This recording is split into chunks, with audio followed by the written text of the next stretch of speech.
Hey everybody, how's it going? My name is Fitz. Welcome back to a VGC analysis discussion. Last time we did a Pokemon to watch for Sun Series a few months ago, and we're going to be doing the same thing now that Moon Series is officially out. As I'm recording this, it's January 7th. You're probably seeing it the next day or so, and Moon Series is now the official rule set for VGC for the next few months. And basically this episode will detail a few of the Pokemon to look out for that may or may not be on everybody's radar already.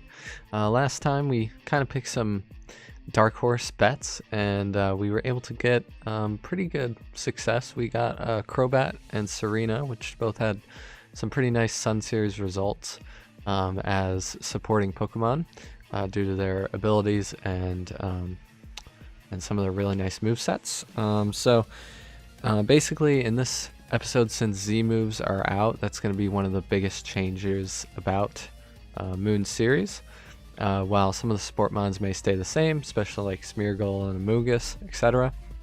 A lot of the attackers may change, and some support mons may change in that they might now have a Z move. So basically, I just wanted to go over like a couple of legendaries, and then a couple of hard hitters, and then two Pokemon that use Z moves passively but help out themselves and their team pretty nicely. So throughout the Sun Series, Lunala did have varying degrees of success. It was considered one of the better legendaries out there, and kind of a nice option against most other restricted Pokemon, which really is the source of most of its power.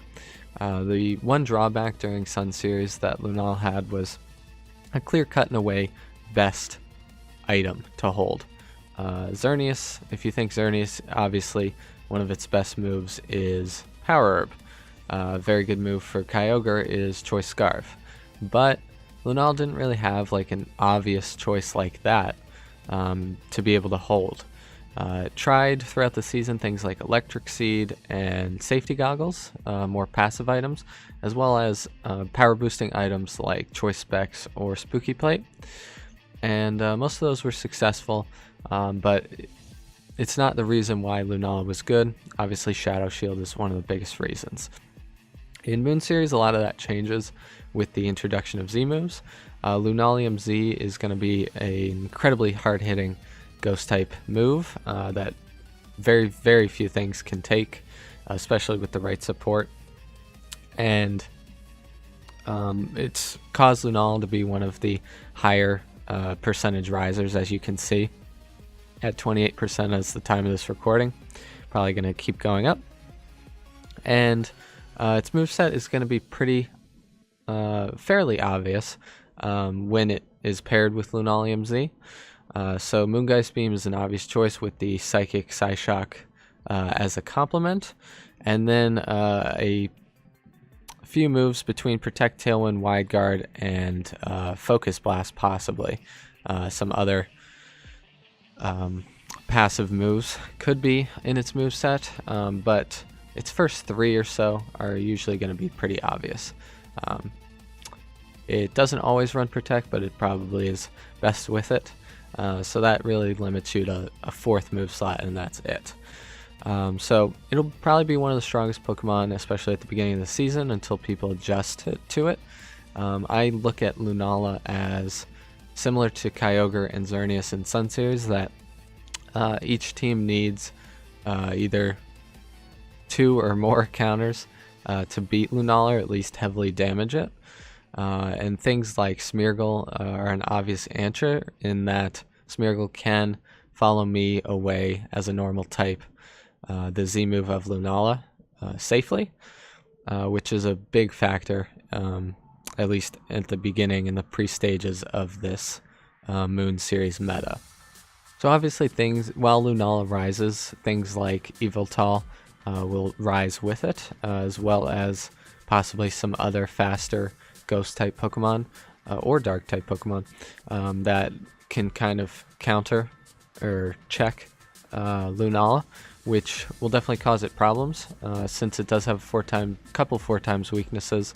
It's probably not as easy to just throw on your team as Xerneas and Kyogre, but with the right support, with some dark and ghost type killers, Lunala will definitely have quite a bit of success in Moon Series. So the next legendary that I wanted to talk about before we move on to some regular Pokemon is Palkia.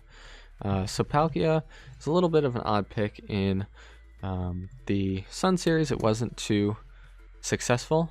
People knew it as a counter to Kyogre. Kyogre can't really do much to it at all, and Palkia can sit on the field with the rain boost. Most of the time, most people had rain on their teams and take advantage of it itself.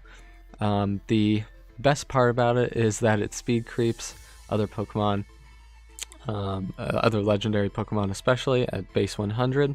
It's like he had the power of space and time behind him when he was deciding that, but he does outspeed the base 99s like Xerneas and Yveltal by 1, and does the same against Lunala and Solgaleo at by 3 points. So it really makes it one of the best Pokemon in that regard. Obviously, we'll make its EV spread pretty obvious to your opponent, which isn't ideal since it has to outspeed pretty much all of those aforementioned Pokemon. But with the introduction of a Water Z move, can really benefit in this meta. Hydro Pump is inaccurate, which makes it not the best call if you're trying to ladder up on Showdown, or if you're in a tournament and you're looking to only lose, once or twice to Top Cut. Having a base 80 or 85 power accuracy move is not ideal. So Palkia will be able to hit one of the harder moves in the game with Z Hydro Pump, which will make it really good. I don't know if I'm sold on Spatial Rend. I would rather probably try Thunder and maybe another move like Earth Power with it, but if there are a plethora of dragons and not much Tapu Fini, it might make sense to try Spatial Rend. But it's kind of the off-meta choice, and I think it probably will be throughout the duration of Moon, but it will pop up on a lot of teams, and you'll have to have some kind of answer to it, which will probably not be too hard to find on your team. You probably won't have to change too much of your team around like you might with Lunala or Xerneas, but Palkia is definitely a huge potential threat to any of your teams. So now we're going to take a look at some of the lower percentage Pokemon that can use Z moves, that can use them in a hard-hitting fashion, but they're not just defined by being a hard hitter, a glass cannon. So we're going to look at Gastrodon first, and Gastrodon has the benefit of, as you can see, it's only at 1.39% at the moment. There are a lot of grass types out there which do threaten it a lot, but what Gastrodon has is both a great ability, kind of like Serena did, while being able to have a moveset that hits hard enough that it's not just a weak link on the field. So obviously having Storm Drain is going to scare off even Kyogre Water Spout users, in that you don't really want to be giving Gastrodon boosts. So you could use a Storm Drain or Dry Skin Pokemon, like what's that ancient grass type thing, Cradilly. Doesn't really get the boost of a special attack. It doesn't really matter too much unless you want to go with a crazy Cradilly spread. But Gastrodon does take advantage of that, and once it's a +1, once most Pokemon are at +1 even, special attack, they're going to be doing a lot of damage. And Gastrodon then with a Z move on top of that can really be stacking up and KO tons of Pokemon, a huge swath of Pokemon. So obviously it works well with Trick Room since it has a very low speed tier, but has access to some nice support moves like Clear Smog as well. But I think most people have been running Groundium Z at the start. I think Warterium Z also makes sense. If so, you might not want to run Scald, you might want to run a higher base power water type move. I don't know if it gets Hydro Pump or not. But it's a pretty obvious Pokemon, you know what you're going to get. But you can kind of force your opponent into using their grass type Pokemon if they don't really have a great answer to Gastrodon otherwise. So next up, we're going to look at something that had a little more success in Sun Series is Venusaur. So it has a pretty high percentage, as you can see, of use. It's a pretty popular Pokemon on Groudon teams, as well as just kind of a splashable Pokemon on most teams. What makes it better in this series is actually its passive moves. So, most of the Sun Series teams ran Focus Sash or Life Orb with Protect, Sludge Bomb, Grass Knot, and probably Sleep Powder. It could run Hidden Power, I suppose, but that's a little more off meta. But Sleep Powder obviously has a huge chance to miss. We saw that a lot in some big regional tournaments, that Sleep Powder is not reliable in any way, shape, or form. So now you can use the Grass Z move to both power up your Grass Knot. I don't know what base power it hits, so it might not be that high. But as well as powering up your Sleep Powder. So I believe the Sleep Powder Z move gives you a +2 speed boost, if I'm not wrong. It's at least +1. And that's really nice for Venusaur, even if it's out of Sun with Chlorophyll. It will be outspeeding a great amount of Pokemon after that, while putting one of your opponent's Pokemon to sleep. It's very nice Z move if you're okay trading off the massive power to cripple your opponent's Pokemon. Definitely pretty interesting. You also give up the Focus Sash ability, but there are trade-offs, and that's really not the worst one to have. So it allows your other Pokemon like Groudon to take advantage and start cleaning up, since Venusaur won't be kind of the sweeper Pokemon of the team. So the last two Pokemon we're going to look at both have passive moves like Z Sleep Powder, but this one's kind of more interesting to me. It's Porygon Z. Porygon 2, I don't know why it's so high up. I don't know why it's higher than Porygon Z on here, but I think that'll change at some point. Porygon Z is kind of a popular pick going around right now since it has Z conversion.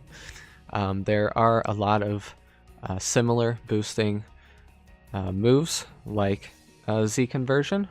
A similar one would be Clangorous Soul Blaze from Coma-O, as well as Z Geomancy from Xerneas, which gives the Pokemon +1 stats in every category.